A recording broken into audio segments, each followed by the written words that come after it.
Hi everyone, welcome to Module 2, Lesson 4. We're going to talk about the periodic table and periodic trends. So we'll start off with just a couple of people that were important to the periodic table. Antoine Lavoisier compiled the list of 23 elements in the 1790s. John Newlands eventually found a relationship between mass and properties on the periodic table. Dmitri Mendeleev made a periodic table by placing elements according to their atomic masses and chemical reactivity. He even left spaces for elements that he knew belonged but were yet to be discovered. And then Henry Moseley altered Mendeleev's table by arranging the elements by the atomic number, which we know it today. So originally Mendeleev did it by mass, Moseley did it by atomic number. Periodic law states the properties of elements repeat periodically. So basically that just means things in the same column up and down will have the same properties. And what it means by repeat periodically is as you go around the periodic table, they will periodically repeat. So a couple of things. Groups, also known as families, are the vertical columns. So the up and down are called groups or families. They have the same number of valence electrons and therefore have the same reactivity. Periods are the horizontal rows of elements in the periodic table. And so let's talk about the different classifications of elements on the periodic table. So the different groups, we've got alkali metals are group 1A. So that would be, and again, I don't have different colors. So that would be group 1A is right here is the alkali metals. How am I going to do this? I guess I'll just draw an arrow. Okay, that's group 1A. Obviously, hydrogen isn't a metal. Alkaline earth metals would be group 2A, and that would be this group right here. The halogens, and again, I have a colored copy of it in the completed notes if you want to see this. The halogens are the ones right to the left of the noble gases. We know the noble gases are the last column here. The representative elements are groups 1A through 7A, so that would be this chunk plus this chunk are the representative elements. Inner transition metals are the ones down here. Even though they're outside the periodic table, they are called inner transition metals.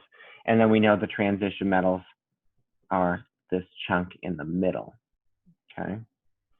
Metalloids border the stair-step line on the table. So the metalloids are boron, silicon, germanium, arsenic, antimony, I believe it's SB, tellurium, and astatine. Is it AT? Probably should have looked. I wrote down their full names, but I just don't want to do that. Astatine is AT, tellurium. Okay, I was writing all of them. Go me. Okay, so those are the different families that you need to be familiar with. Alkali, alkaline earth, halogens, noble gases, the transition, the inner transition, and the metalloids. Okay.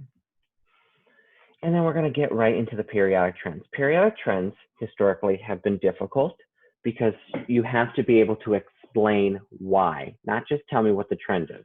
So I'm going to explain why in your homework for this unit, or I'll put it somewhere, there will be a cheat sheet with everything that you need to know about periodic trends. And it has literally everything and how you should explain it.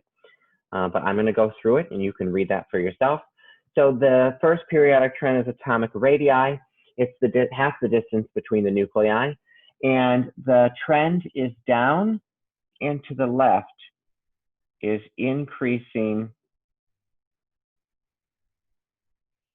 atomic radius. Okay, so as I go down, the size gets bigger. As I go from right to left, the size gets bigger. Why? Okay, again, you need to be able to explain why. So as you go down, you increase the energy levels, and that's just increasing the distance, plain and simple. As I go across, you're going to increase the amount of protons. So let me go to my periodic table. So as I go left to right, so across the periodic table, this way, you're increasing the number of protons. By increasing the number of protons, you're going to increase the attraction between the protons and the electrons, pulling them closer, making it smaller. So as you go from left to right, it gets smaller. So from right to left, so like from neon towards lithium, I decrease the number of protons, therefore decreasing the attraction between the nucleus and the electrons. Therefore, they're able to spread out a little more and become bigger. Okay. So when we talk about this, so increase the amount of protons, but the same energy level, the more protons, the greater the attraction, and therefore the smaller the size. There are two main things that we want to talk about when we talk about periodic trends. Energy levels, number of protons. If we are able to do those, talk about those two things, you'll be able to explain each one of these trends. Okay, so let's look at a table here, a diagram of your atomic size, so radius. So you can see as you move down the periodic table, it gets bigger. From right to left, it gets bigger, making cesium the biggest element, making helium the smallest element. Okay. A couple of other things that go along with size, shielding. So shielding occurs when the core electrons shield the valence electrons from the full force of the protons. You can only use this argument when talking about different energy levels. So let me draw you a terrible picture. Nucleus, energy levels.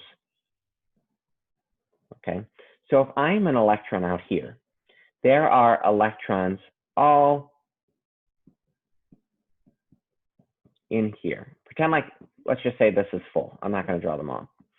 So basically, all of these electrons, all of these ones here, are shielding this electron from the pull of the nucleus, allowing it to be able to pull away a little more, making the size bigger. That's what shielding does. And then effective nuclear charge is Z subscript EFF, effective nuclear charge. This is your proton explanation. So the larger the nucleus, the more protons, the greater the pull, bringing them closer into the nucleus. If you don't use the term effective nuclear charge, you can still answer this question correctly if you just talk about protons. If you say the effective nuclear charge is greater, that's not good enough, all right? What does that mean? If you just say Zeph, I'll be like, okay, great, what is Zeph? You need to be able to explain it fully. So here is really going to be important that we can explain these things fully. Okay, ion size. Ion size, cations are smaller, anions are larger. So cations, we know, are the positive, and they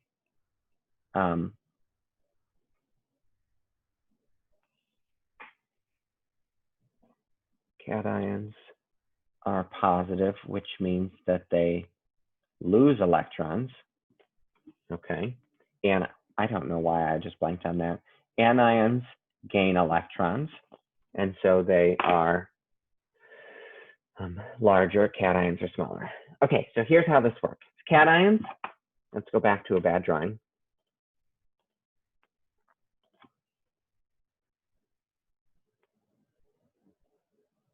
Electron, electron, electron. 3 electrons, that makes me lithium. Lithium will become a positive ion, okay? So lithium will become +1. It's going to lose 1 electron. This electron goes away. This whole energy level disappears. So when things become anions, they lose energy levels and become smaller, okay? When something is a cation, let's say 1, 2, so 1, 2, 3, 4, 5, 6, 7. So that would be 7, 8, 9 electrons, which would make me fluorine. What's going to happen? Fluorine becomes -1. It wants to gain an electron. So in comes an electron. What happens, I put one more electron in the same amount of space. Those electrons are going to start to repel each other. And it's that repulsion that has them spread out a little bit, increasing the size. Okay, so cations, smaller, lose energy level. Anion, bigger, gain electron or electrons and repel. Okay. So we can look at this here and look at the size of the atom versus the ion. So you can say, see here, for example, lithium, like I said. So the, I don't know what color that is, bluish color is going to be the atom, and then the gray part is going to be what happens when it becomes the ion.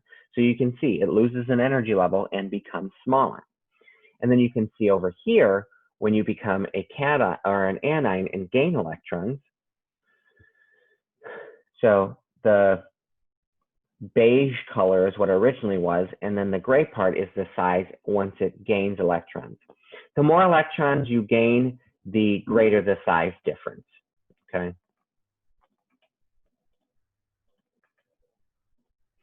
So the next trend is ionization energy.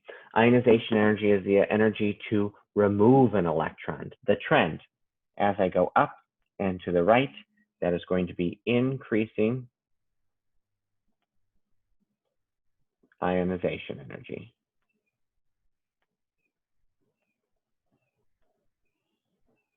Okay, so why? As I move up, I become smaller, closer to the nucleus, therefore it's harder to remove an electron, the energy increases.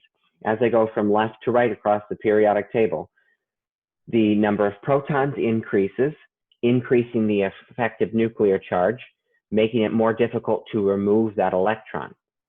Okay? And you can have different ionization energies, first, second, or third, fourth. It just depends on which electron you're removing. So first ionization energy removes the first electron. Okay? Second ionization energy removes the second electron, and so on and so on.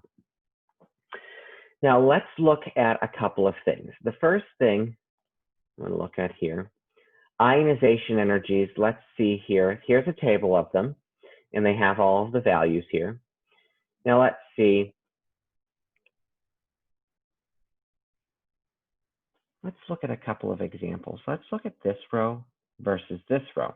Now we said ionization energy increases as you move from left to right. Well here, nitrogen's 1402, oxygen's 1313. Well, that doesn't seem right. That doesn't fit the trend. There's another part here that doesn't, well, let's just work on that. We'll look at this one. Why is this happening? Well, let's look at the Aufbau diagrams for nitrogen versus oxygen. Nitrogen 1s2, 2s2, 2p3, 1s2, 2s2, 2p4.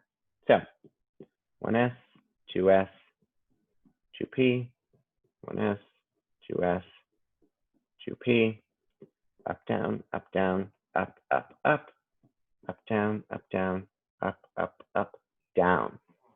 One major difference between these two. Oxygen has one pair, well, I guess I'll just say one paired set of electrons in the 2p. Nitrogen has all unpaired. So what happens? That pair of electrons, what do they do to each other when they're close? They repel. So those electrons repel each other, and it actually makes it easier to remove. How do you spell easier?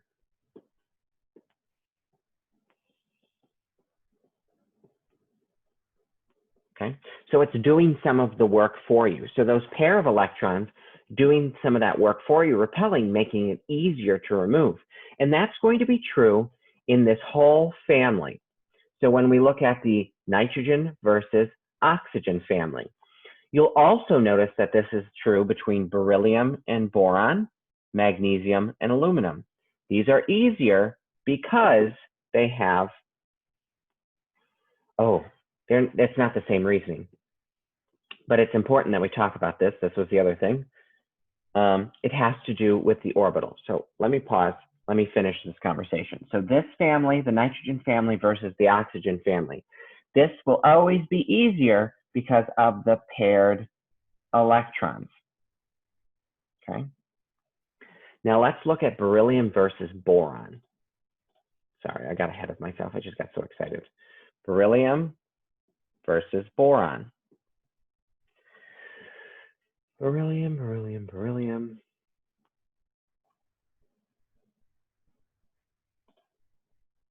Beryllium is there. Okay, so 1s2, 2s2. This is 1s2,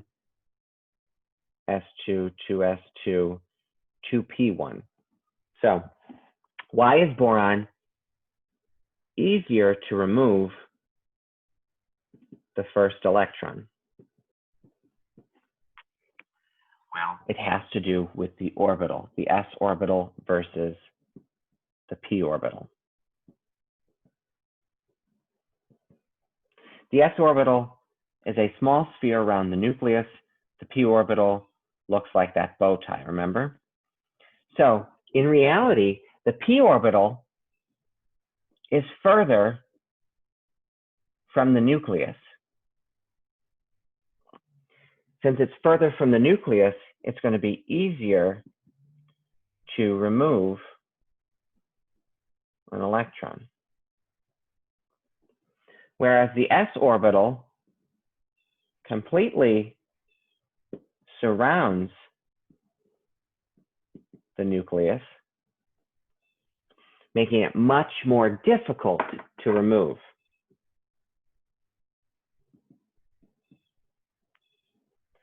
So that works. That's true for beryllium and boron. What else is it true for? Magnesium and aluminum. Okay. I mean, calcium, gallium. Okay. So you get the idea. Those are the two exceptions that you want to make sure that you are aware of. Okay. So the group 15 versus group 16, the nitrogen family versus the oxygen family, and then the s orbital versus the p orbital. One more trend to talk about, electronegativity, is the ability for a nucleus to attract an electron. Trend up and to the right is increasing electronegativity. Okay. So basically, attraction of electrons to the nucleus. As I go up, the nucleus is now closer to the valence electrons. The attraction increases. As I move from left to right, the number of protons increases in the nucleus. Therefore, the attraction increases. Okay, pretty simple. Again, we're just talking protons and energy levels. Let's look at a table for electronegativity values. So you can see here, oh, this is not what I wanted. We're just going to look at this corner part. So you can see as you go up, the electronegativity increases. As you go right, the electronegativity increases. And you can see fluorine is the highest electronegativity. It's the most electronegativity, most electronegative element. And you'll notice that a lot of the noble gases don't have electronegativities. The reason why? They don't want any electrons. They're happy with their 8. They're happy with their full shell. Okay. We're not going to do electron affinity. Don't worry about it. Finally, the octet rule. Like I said, atoms gain, lose, or share electrons to acquire a filled s and p orbital. Every element wants to look like a noble gas, and that would be with 8 valence electrons. We saw some examples that that's not where the T is. where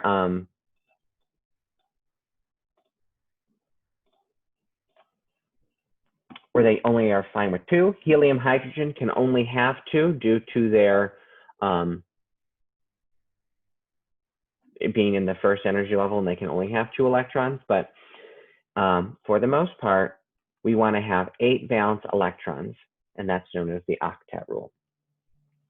All right, that's it for periodic trends. Please, please, please make sure that you're able to explain why these trends are true in comparing elements in the periodic table.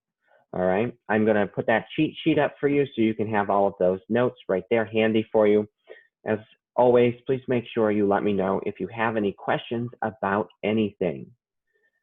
All right, I'll see you next time.